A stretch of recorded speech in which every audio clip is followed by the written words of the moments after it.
तो ये अब वो बच्चा जिद करे कि मुझे तो चाहिए ही चाहिए।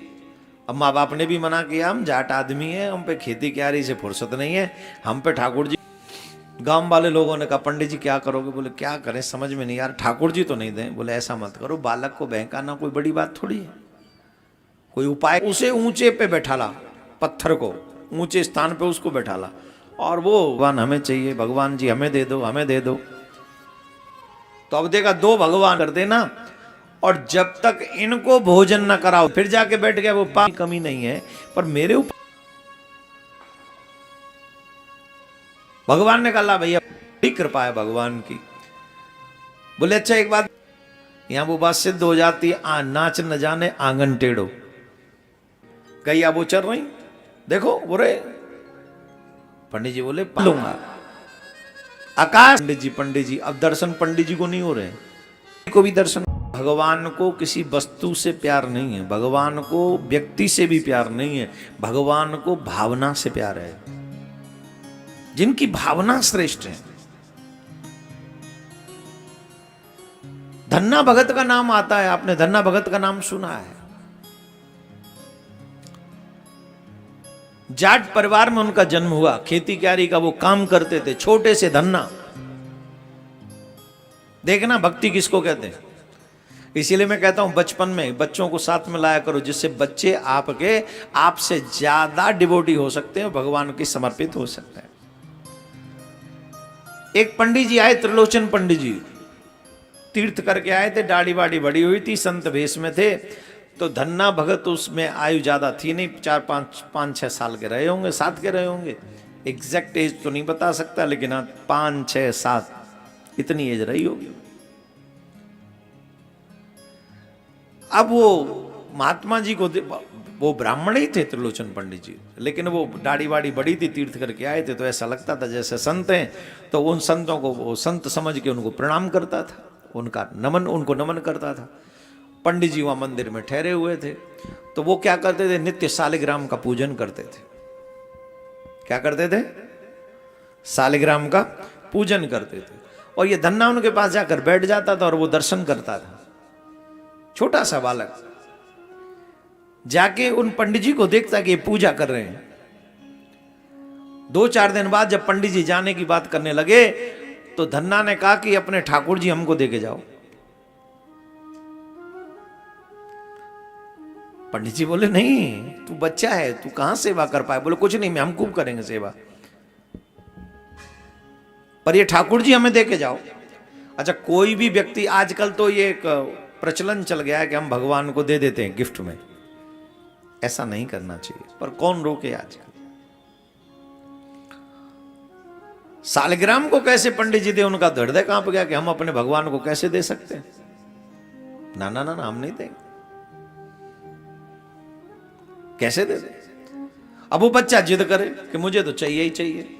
अब माँ बाप ने भी मना किया, हम जाट आदमी हैं, हम पे खेती क्यारी से फुर्सत नहीं है, हम पे ठाकुर जी की पूजा आती नहीं है भैया, तो ये काम ब्राह्मणों का ही ठीक है, वो पूजा पत्री सब अच्छे से ढंग से करते हैं, हमसे नहीं बन बनेगा ये। हम तो दूर से ही प्रणाम कर ले, नमन कर ले, भजन कर ले, याद कर ले, यही पर्याप्त है। बोले नहीं नहीं, मुझे तो ठाकुर सेवा चाहिए, जिद करके बैठ गए। गांव वाले लोगों ने कहा पंडित जी क्या करोगे? बोले क्या करें समझ में नहीं यार, ठाकुर जी तो नहीं दें। बोले ऐसा मत करो, बालक को बहकाना कोई बड़ी बात थोड़ी है, कोई उपाय करो जिससे बालक भी बहल जाए और ठाकुर जी की सेवा में उससे अपराध भी ना हो। बोले ठीक है। तो एक नदी पे स्नान करने के लिए गए और वहां से बहुत काला सा मोटा सा एक पत्थर उठा लाए, और पंडित जी ने क्या किया, उसे ऊंचे पे बैठाला, पत्थर को ऊंचे स्थान पे उसको बैठाला, और वो जो थे पहले से जो प्रमुख जिनकी पूजा वो करते थे उन्हें नीचे बैठाल दिया। पूजा कर रहे थे, वो बालक फिर आके रोने लगा, महाराज जी ये हमें भगवान हमें चाहिए, भगवान हमें चाहिए, भगवान जी हमें दे दो, हमें दे दो। तो अब देखा 2 भगवान है, एक नीचे बैठे हुए, एक ऊपर बैठे हुए। तो बोले पंडित जी ठीक है, अच्छा बता कौन से भगवान चाहिए? बोले कौन से मतलब? बोले एक तो राजा भगवान है और एक सेवक भगवान है। बोले राजा भगवान सेवक भगवान कौन से? बोले जो नीचे बैठे हैं तो सेवक हैं, ऊपर जो बैठे हैं वो राजा हैं। तो बालक बुद्धि में कहा कि मैं क्यों सेवक भगवान लूंगा, मुझे तो देव तो राजा भगवान देव, मैं तो राजा भगवान की पूजा करूंगा। और यही पंडित जी चाहते थे। वो असली शालिग्राम देना नहीं चाहते थे, क्योंकि असली शालिग्राम देंगे और ये पूजा पाठ नहीं करेगा तो इसे अपराध लगेगा। इसलिए उन्होंने वो पत्थर उनको दे दिया। वो भगवान शालिग्राम थे ही नहीं। लेकिन इसके बाद भी पंडित जी ने एक बात कही। पंडित जी ने कहा तुम देखो एक काम करो, ज्यादा कुछ न कर सको तो जल से स्नान करा देना, आरती कर देना, और जब तक इनको भोजन न कराओ तब तक तुम भोजन मत करना। जब तक इनको भोजन न कराओ तब तक भोजन मत करना। और ये बात बच्चे के मन में घर कर गई। बच्चे ने एक्सेप्ट कर लिया, ऐसा ही करूंगा। माता जी को नहीं बताया, पिताजी को नहीं बताया। वो लड्डू वो शालिग्राम का जो समझ रहा था, उस पत्थर को अपने साथ में रखा और खूब पूजा पाठ के लिए सोचता, रोज सुबह शाम आरती करता। एक दिन वो गया, मतलब उसी दिन, उससे अगले दिन गाय चराने के लिए गया। मां को लगा बच्चा गाय चराने जा रहा है, तो मां ने 4 रोटी रख दी, टेंटी का अचार रख दिया और इत्यादि जो व्यवस्था होगी, बाजरे की रोटी रख दी। अब पंडित जी कह के गए हैं जब तक भगवान को न खिला लो तब तक मत खाना। अब उस बच्चे को यह लगा कि जैसे हम खाते हैं वैसे भगवान खाते होंगे। 6-7 साल के तो हैं कि जैसे हम खाते वैसे भगवान खाते होंगे। रोटी निकाली 4 और टेंटी का अचार रख दिया। बोले आओ भगवान पाओ। अब बैठा रहा, सुबह से दोपहर, दोपहर से शाम, भगवान नहीं आए। उन्होंने कहा जब तक भगवान न खावे तब तक तुम मत पाना। बोले ठीक है। वो भूखा रहा, उस दिन व्रत हो गया उसका। दूसरे दिन फिर जाके बैठ गया, वो पाओ। दूसरे दिन फिर नहीं आए, फिर भी भूखा रह गया, उस दिन भी व्रत हो गया। तीसरे दिन भी व्रत हुआ। चौथे दिन उस बालक ने कहा, माना कि तुम राजा हो, तुम्हारे पास और भी व्यवस्था होंगी, कहीं भी आप खा सकते होगे, खिलाने वाले आपको तो कोई कमी नहीं है, आपको तो तमाम खिला देते होंगे, और तुम भगवान हो, सच्ची सच्ची बताओ तुम्हें मेरे ऊपर दया नहीं आ रही? कैसे भगवान हो, तुम्हें मेरे ऊपर तरस नहीं आ रहा? मैं 3 दिन, आज चौथा दिन है, भूखा हूं, कैसे भगवान हो तुम? अरे तुम राजा हो, तुम्हें खिलाने वालों की कमी नहीं है, पर मेरे ऊपर तो दया करो, कम से कम मेरे लिए खा लो। 3 दिन से मैंने कुछ नहीं खाया, जल की एक बूंद नहीं पी मैंने। सिर्फ आप भोजन करो, क्योंकि गुरुजी कह गए, पंडित जी कह गए, जब तक आपको न खिलाऊं तब तक नहीं खा लो। बालक ने इतने प्रेम से, उस धन्ना भगत ने कहा, उस बचपन में इतने प्रेम से कहा कि भगवान से नहीं रहा गया, और भगवान तुरंत प्रकट हो गए ग्वारिया के वेश में। और ग्वारिया के वेश में प्रकट होकर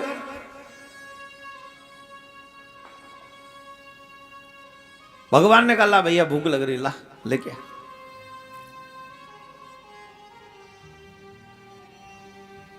बोले का लाऊं? बोले कछु पात्र वात्र लाया? बोले कछु ना है। बोले चल ला। वही खिसका लिए, 2 रोटी पा ली, तीसरी रोटी उठावे लगे। बालक ने कही रोटी कितनी है टोटल? बोल 4। ने कहा तो दया करो, ने कहा तो तरस खाओ।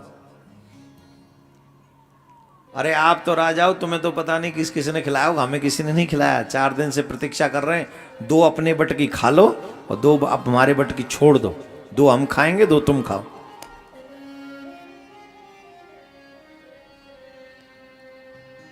बोलो राधे राधे। भगवान ने 2 रोटी खाई और 2 रोटी धन्ना ने खाई। उसी में से यह है प्रेम भगवान का, भक्तों का प्रेम भगवान के प्रति।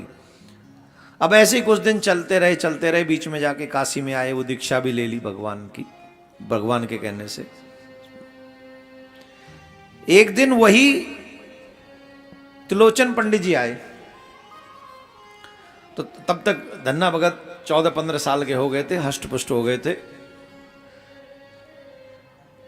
तो एक दिन धन्ना भगत से जब मिले वो, तो उन्होंने कहा अरे वाह धन्ना, वाह भाई बड़े अच्छे हो गए, अब तो बड़े तिलक विलक लगा लिए तुमने। बोले गुरुजी की दीक्षा ले ली है तो इसलिए अब सब बड़ी कृपा है भगवान की। बोले अच्छा एक बात बता, वो ठाकुर जी कहाँ हैं जो हमने दिए थे तुम्हें? बोले ठाकुर जी घर में थोड़ी बैठे हैं। तो बोले ठाकुर जी तो गैया चरावे गए। ध्यान से सुनना, एक द्वापर युग में माँ यशोदा की गैया, बाबा नंद की गैया कन्हैया ने चराई, भगवान ने चराई। एक कलयुग में धन्ना भगत की गैया गोविंद ने चराई। इसी कलयुग में, इसी कलयुग में चराई है। जो लोग कहते हैं ना भगवान नहीं है, यहां वो बात सिद्ध हो जाती है, नाच न जाने आंगन टेढ़ो। हृदय में शुद्धता है नहीं, पवित्रता है नहीं, भगवान के विषय में जानकारी नहीं, मिलना चाहते नहीं, ऊपर से भगवान को दोष दे दिया कि वो भगवान मिलते नहीं। इसी कलिकाल में भगवान धन्ना भगत की गाय चराते हैं, गाय चराते इसी कलिकाल में। पंडित जी पूछ रहे हैं अरे वो भगवान कहाँ हैं? बोले भगवान घर में थोड़ी बैठे, तो भगवान तो गैया चरावे गए। अब पंडित जी बोले बाबरी, कैसी बाबरी बात कर रहे हो? भगवान को गैया चराते होंगे, भगवान तो मंदिर में ही बैठे। अरे बोले तुम्हारे भगवान होंगे मंदिर में, हमारा भगवान तो गैया चरा रहे हो। बोले सांची? बोले हाँ। वो मुंह मिला के लाई, कहां तेरे भगवान? चलो चलो। धन्ना भगत उन पंडित जी को लेके गए जो पंडित जी थे ठाकुर जी प्रेम से लिए थे। अब पंडित जी ने पूछी कहां है तेरे भगवान? बोल तुम्हें दिख रहे ना वो ठाड़े वहां पेड़ के नीचे, गैया वो चल रही, देखो बोले। पंडित जी बोले पागल बना रहे हो, मुंह तो कोई ना दिख रहा हो यहाँ गैया के सिवाय। अरे यही है, देखो तो सही, गैया के पीछे तो ठाड़े। पंडित जी को यह विश्वास हो गया कि इसको तो दिख रहे हैं पर मुझे नहीं दिख रहे। पंडित जी रोने लगे, चीखने लगे। पंडित जी ने कहा कि मेरे से क्या अपराध हो गया? मैं तो नित्य सालग्राम की पूजा करता हूं, आप मुझे दर्शन नहीं दे रहे और आप इस बालक को दर्शन दे चुके। अगर आपने मुझे दर्शन नहीं दिया तो मैं आत्मदाह कर लूंगा। आकाशवाणी हुई पंडित जी, इस बच्चे की तरह तुम्हारा मन निर्मल नहीं है, तुम्हारा मन सरल नहीं है। जब इस बच्चे की तरह तुम्हारा मन निर्मल हो जाएगा तो मैं तुम्हें मिलूंगा। बोले कैसे होगा मेरा मन निर्मल? कृपा करके बताओ। बोले अगर तुम मुझे देखना चाहते हो तो इस भक्त धन्ना को अपनी गोद में बिठा लो, तुम्हें मैं अभी दिखता हूं।